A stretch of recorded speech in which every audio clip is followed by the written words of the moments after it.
有一个人家里养了个鹦鹉，鹦鹉大家知道都会学舌了，都会学人家讲话的，很可爱。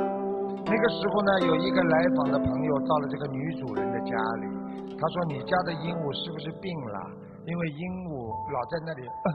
咳嗽，看起来很痛苦的样子。”主人呢一听十分紧张，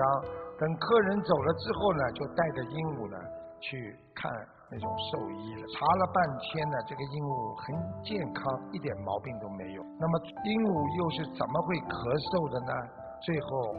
才发现，它不是真正的咳嗽，而是它在学这个女主人抽烟抽得很凶的时候，她的那种咳嗽声。学佛人应该知道，我们现在有很多人，当出现在生活当中有矛盾或者问题的时候，他们总是把目光先盯在别人的身上，就像刚才那个女主人一样，她咳嗽，她觉得都是她的问题，没想到是她自己自身的问题。一般的人都是指责对方的错误和过失，也许真正的原因就是在自己，只是我们从来都以为自己不会做错事情，所以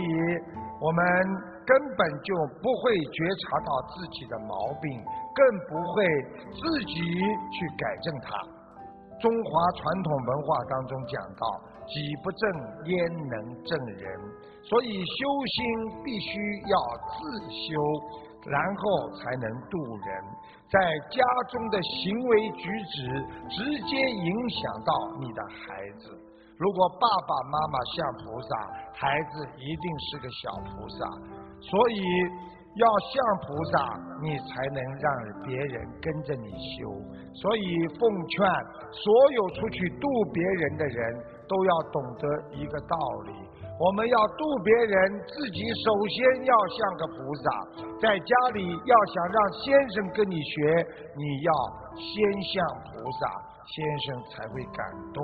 榜样的力量那是无穷的。